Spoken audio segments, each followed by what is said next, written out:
Ceramic versus Alnico. How much of a difference is there really?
Hey everyone, I'm Jack Fossett. Welcome to the channel and to this speaker shootout between a ceramic and an Alnico speaker. Now I have done this type of shootout before. This is a new one that I wanted to approach, and this is sponsored by Jupiter Speakers, so I wanted to say thank you to them for sponsoring this review. Now the speakers that I'm using today are a ceramic and an Alnico. We've got the M12C and the M12A. What's cool about doing this shootout is that these are really essentially the same speaker but with a different magnet. About as close as you can hopefully get anyway. And they're both loaded into the same amp. So whereas sometimes, you might think about ceramic versus Alnico and which one do you get and what kind of configuration, this is really just a very back-to-back with all other things considered and controlled. What kind of difference in sound do you get? Now the small differences there are is that the Alnico has a paper voice coil and it's rated at 97.5 dB sensitivity as opposed to the ceramic's 97 dB sensitivity. Again, otherwise these are really upfront, very, very similar speakers, and you're basically just kind of comparing the magnets and what the magnets do. Now I am traditionally more of a fan of Alnico speakers. The problem is that Alnico speakers tend to cost a lot more money. So for players who are looking at finding the right speaker for your amplifier, or if it's an amplifier that gives you options, like some of the Vox amps you can get with either a ceramic or an Alnico configuration, you wonder, is it worth the extra money? And the tricky thing is that sometimes it's just going to depend on the amp and it's going to depend on the rig, but hopefully what this video shows you is that the ceramics really stand up, at least in my opinion, to the Alnicos. It's not necessarily a question of quality, it's a question of voicing.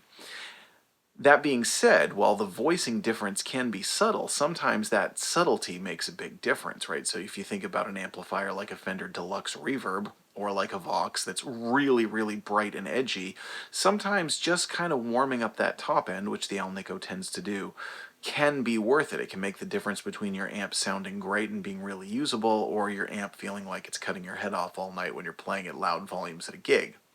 So when we listen to these two speakers, first of all, you'll notice they do sound very, very similar, right? The differences are, if we're being honest, the differences in tone are relatively small. Both speakers, I think, sound great. Now, these are loaded into a Laney VC30. This is a UK-made, an older Laney VC30, which is basically like an AC30, but with a little bit of Fender dashed in there as well. So it's a good amplifier to show off these speakers, and we're just using the amp tones. We're using the clean from the amp and the overdriven from the amp's channel. There's no pedals, nothing else going on, just really straight in, giving you a straight up tone. And I don't mean to be stereotypical or boring, but basically what I expected would happen, at least to my ear, is what happened, right? The ceramic has a little bit more articulation and edge. The Alnico has a little bit more sweetness and warmth, particularly in the top end. that's pretty much what you'd get if you look at, most people's descriptions of ceramic versus Alnico, but it's nice to hear it in practice and hear that it really lives up to it. Now, again, I kind of keep going back to, in many cases, I think the ceramic is probably the better buy because, again, quality-wise, I think it's just as good. It's a question of whether or not your amp really needs that top end to be warmed up a little bit.